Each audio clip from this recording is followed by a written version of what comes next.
Well, Darova and Privyet, Tavarish. Hello once again, friends and fans. Raptor here. Welcome back to more AirLand Battle. That's right, baby. Wargame AirLand Battle decks are out. And I'm going to help you with more customization. As you can see here, we have the Soviets now as we go through kind of how to build those, and I explain a few extra things about the game.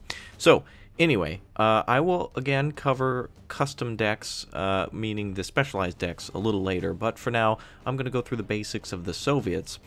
Since most players like to start with either the Americans or the Soviet Union, I'm going to help you make a deck for the Soviets as well. So what I'm going to do here is I'm going to quit and just back out to the main menu and show you how to get to the armory again, or rather to the decks. We were in the armory, I was looking at some vehicles, but it's time to do the deck. We're getting down and dirty with decks. So I have a NATO deck called Directive 1 and a pack deck called Doctrine 1. I'm not going to show you what's in those because those are super secret, so that way some of you can't beat me on the battlefield if we ever meet. It's no big deal though. But anyway, let's get a pack done then. We'll call it USSR. And don't forget to share this with a friend. Don't forget to like, comment, and subscribe as well. Of course, we'll be skipping that bonus there, and we'll go through the decks. As you can see, you can look at all of those units in the armory as well. And the armory is basically just the... Well, the deck has the armory, just minus the deck system. So let's start with some logistics for the Soviets. So we'll just start again with just the Soviets. So we're basically back to where we were. The vehicles can move here as well. And they can move backwards and turn around and do all sorts of crazy things. So, anyway, in the last episode I had explained to you that it's probably going to be best to have a medium, or rather a light and a medium command vehicle. So let's start with the UAZ. 69U for the Soviet Union. This is basically their command jeep. As you can see, you can look at all the stats over there to the right, and it's only 100 points, so we're going to put that in our deck. It's probably also going to be smart to pick probably the BRM or MP1K. 10 more for the one with the ATGM, and so I guess that's up to you. In this case, I will not include the BMP with the ATGM just so that way it doesn't fire. So we'll go with the one for 140. Just to make sure it doesn't fire at enemy vehicles and attract attention to itself. It's mostly the armor we want in this case. BRDM2U is would also be a smart move. Since it's a little cheaper, you could also get to local command zones a lot faster as well. So if you don't want to go BRM, if you don't want armor, then go for speed. Both of them are about the same. They're different prices, but they're the same price, but they do a little different, and this one for 125 is a little different as well. But you can look over those stats on your own. So we have the UAZ, the BRM. We're also going to want to put a cargo truck in here. We're probably going to want to go with the more expensive Ural 2, or rather the Ural 432D, and this truck here is going to be really helpful in keeping troops and infantry squads and infantry fighting vehicles supplied, as well as setting up nice positions for tanks to refill as well. Supporting artillery, you would probably want something more like the Kolos, which is Czechoslovakian, but for now we're going to get ourselves the Ural. Now let's look at the Mi-26 and how big this big boy is. Damn, dog. It almost barely fits in the hangar. Wow. Look at that. This would be great for supplying large groups of rocket artillery in the middle of the map. Look at how big this thing is. It's bigger than my house. So anyway, I'm not going to go with that for now, though. But what I will get is the FOB, of course. You should always have a FOB in your deck. Lols. So let's move on to infantry then, shall we? So we have, for the Soviets, we have some Morsaka Pyota, which come in Urals and BTRs. I would suggest you get them in both Urals and BTRs. The Soviet infantry is great for attacking and great for stopping. You can see their stats over here, but if you want to defend a town, these are definitely the troops that you're going to want to bring. Forests and towns, defending them. They've got an RPG-7 with them as well. Carries 6 rounds and a PKM machine gun, so they're great anti-infantry and great anti-tank groups. So let's grab them. They also come with the Ural 375D transport, so we're going to grab one of those with the truck and one with the BTR. There's your BTR there. It comes with BTR 60. The other BTRs are just faster and may have different stats, more fuel or whatnot. We also have them coming with the Kasatka 29TB, but we're not going to get that. We're going to move on to the next infantry then, Mortars, which are basically a little more, they're more affordable than the basic infantry. Actually, the Mortars is the very basic infantry, but the these troops here are just a little more durable and come with that that machine gun. Motor Strelicky comes with the RPK 74. So there is a difference there in those weapons, and the difference is big. I would suggest getting probably, if you're going to be, again, we get 12 Ural trucks and 12 BTRs, so that's really a lot. If you're going to go infantry heavy and if you're going to be blocking a lot, I'd also say bring another Motor Strelicky with you. Bring another group in BTR, and that'll be good for that. Conkers, always causing a bad fur day for the enemy troops. Conkers are probably going to be best being brought in via the fastest vehicle you can buy. BTRs are very fast. They come in at 80 kilometers an hour, and of course if you get the other transports, you can go up to 80 and 80. What? Really? Huh, I thought the speeds would be much different. Apparently not in this one. Their distance that they can travel is, though, and they actually do have a little bit more armor. So that has been changed via my previous knowledge of the game. So definitely bring in at least the BTR variant of the Conqueror's Bad Fur Day. Keep in mind you get 80 of those, so you may want to call in another BTR depending on if you plan to go more defensive. Igla are also a necessity, and I would say bring these troops in just in a regular Ural truck and put those in towns. And also Strela 3 is also just as effective. As you can see, the Igla has an accuracy of 10, and the Strela has an accuracy of hold on a second. Strela also has an accuracy of 10, but the Igla has a little bit more on range and more on suppression as well. So you could at least get a helicopter or even maybe a plane to route. Keep in mind the range for helicopters and airplanes is also very similar. In fact, they're the same. Sappery, I would say skip that because if you're going to be attacking a town, you're not going to just want to do it with Sappery. Some of you might be tempted to bring in the flamethrower troops just to clear a town, and that just is not going to happen. Patur Factoria is also another ATGM weapon. This is the this is a Pimp Daddy right here. It's got crazy range to it. This has a range of 2450 meters, 2450 meters. The Conqueror's has 2625. Even though the range is a lot less, I call it the Pimp Daddy because, let me show you here, you can call out 12 of them rather than 8. So even though they're less accurate, you could still do a lot of damage with these, and in fact these are great for taking out large columns of medium tanks, as were the Conquerors I would use to cause a bad fur day for such things as Leo 2s and maybe any Leo 5s. Any of the French tanks could also be one-shotted from the side with that weapon. Factory is more of a panic weapon.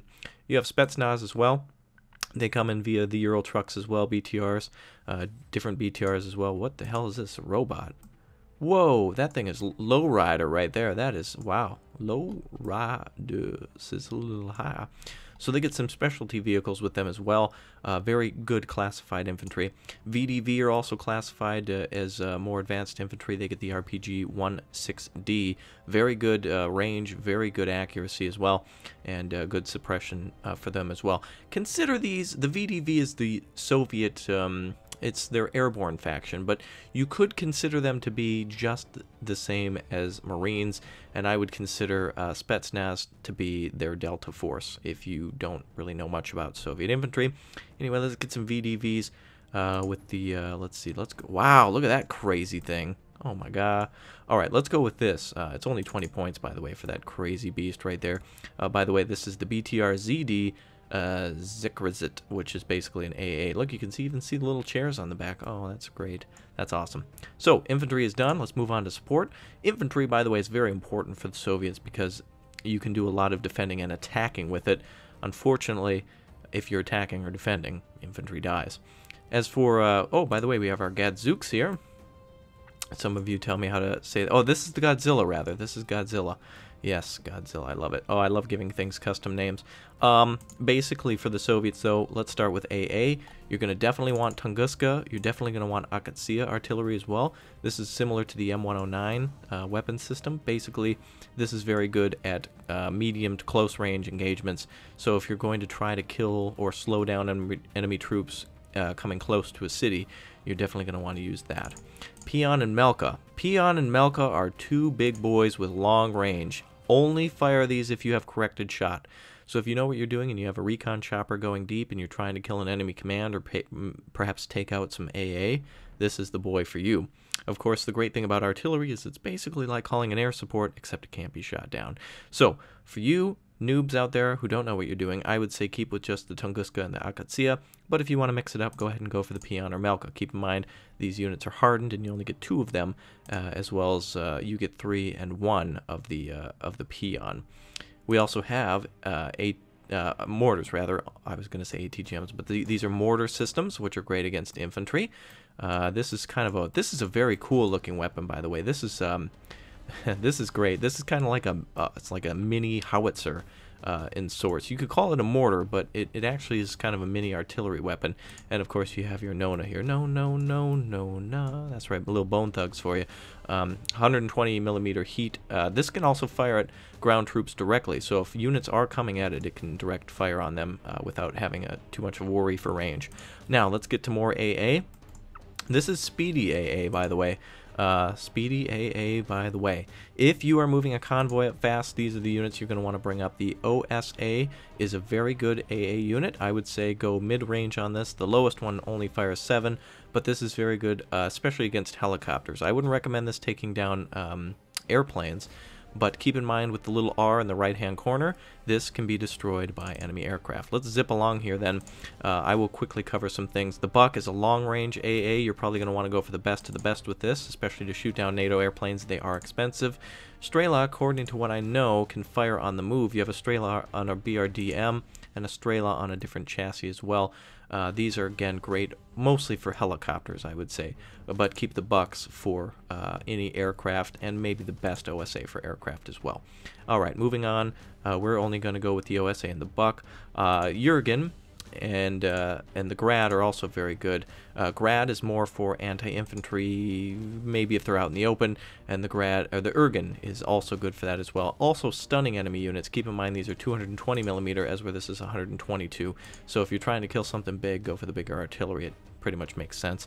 For artillery, let's go ahead and get one out rocket artillery. You only get 2 of these, and they are spendy, so that's going to be mostly defense and or slowing down the enemy as they advance. Let's move on to tanks. You've got a huge assortment here for Soviet tanks, and I'm just going to show you which ones that would be the best for you newbies to pick. You're going to want something with a machine gun, so go for the T-55A. You also may want something with a little bit of more of a pimp daddy-ishness to it, which means that it can fire back at the enemy. Looking back and forth at these, I would pick the AM or the AM2. Or no, actually the AM2 has an ATGM, so go for that. You may want to skip the T-62 line, although better players can play with the T-62. It's kind of an underpowered, short range, get in there close infantry support tank, so hop right up to T-64s. You're going to want to grab yourself T-64As and probably T-64Bs, because these will be the main force of your attack or defense. You get 12 and 16 of these, so you have plenty of room to do whatever you'd like with them. Moving on, T-72, I like just picking the basic version because this boy can take a ton of punches right in the nose, and sometimes can't even be killed. He's got 11 front armor, and his older brother has 13, 15 for the other 2, but 11 is just fine. Great for supporting an attack, and a very nice cannon on it too that can hit anything up to 125. Very low accuracy on this weapon. Keep that in mind. But the more you have on the field, the more guns, the more panic the enemy gets, and it also has a machine gun. So if you're attacking a town or if you're defending, T-72 is the way to go, bro. And also, some of you may also want to bring out T-80s. I would say for newbies, bring out the just the regular T-80 should do. T-80 is very good at taking out pretty much everything, basic Abrams and less. So pretty much anything the French have is dealable. Just try not to approach the British too much or the Americans with this. Go for the T-80B or the T-80A. You're going to need ATGMs for that. Speaking of ATGMs, we'll get the T-80 then. We're going to go ahead and quickly pick some recon. You want the basic recon. You'll also probably want, let's get some regular troop recon. And let's grab ourselves also a helicopter, Mi-9, for long-range observation, which is great for at the beginning of a match. As for support, or rather support vehicles. These aren't really support vehicles, but they are used to support attacks and defenses. I would say skip this. This is more of it's a cheap weapon that can't do a lot, although it can be effective if you know how you're using it. for you newbies out there, for you doing this for the first time, go ahead and go with the Malatuka, especially go with the Conqueror's Bad Fur Day for its accuracy, and Shaturm for its ability to deal with large enemy units, like for instance, this could immediately take down an Abrams if you get the right shot, but keep in mind these are probably going to have to work in twos. Also, hey, have you been out there getting spammed by a lot of stuff? Well, this unit's for you, the Afghanistan. That's right. The Afghanistan ski is basically a 23mm House of Pain, baby. That autocannon right there will start firing at enemy troops, and will panic them and get them off the roads. So let's grab that, as well as a Conquerors, which is also basically a smaller version of the basically the BRDM Conquerors here, except it's a little, what is it? It is faster, but carries a lot less missiles, and also is easier to kill, of course. Let's grab some helicopters and dogs. What do you think? Let's go ahead and let's see. Let's grab ourselves a. Let's grab a V. Oh, actually, I've already maxed myself out with Soviet stuff.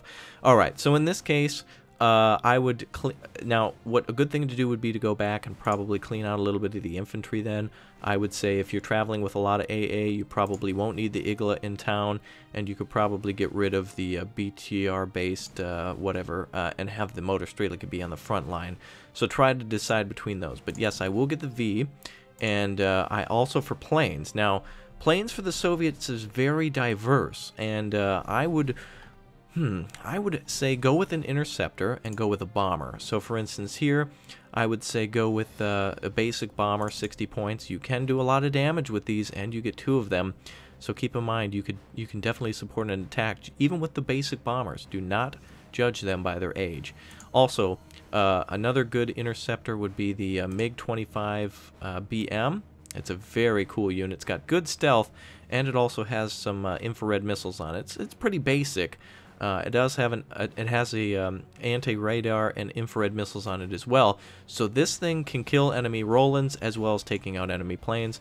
So it's nothing to scoff at, or to, don't look down your nose at this one. Anyway, I would get this as well.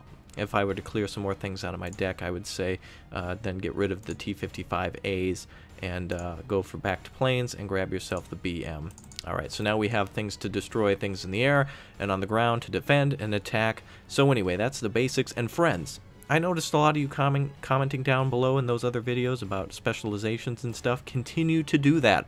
Help out the noobs and help to create a better community, and we will see you on the battlefield. So, until next time, friends and fans, this is Raptor, looking forward to see you next time in the classroom, and we'll see you. Goodbye.